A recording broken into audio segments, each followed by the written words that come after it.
गुरुभ्यो नमः। हरिः ॐ।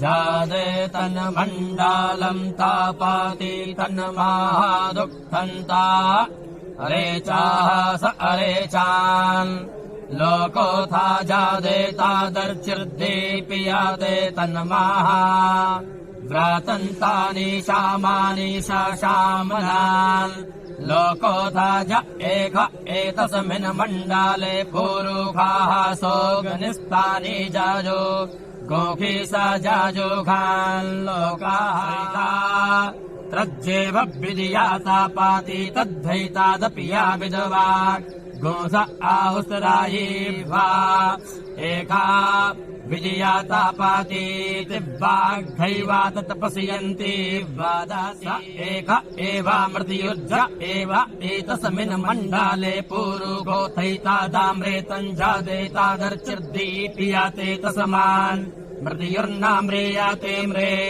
तेर्जन्तस्तस्मादूनादृशि याते म्रे तेर्जन्ताः।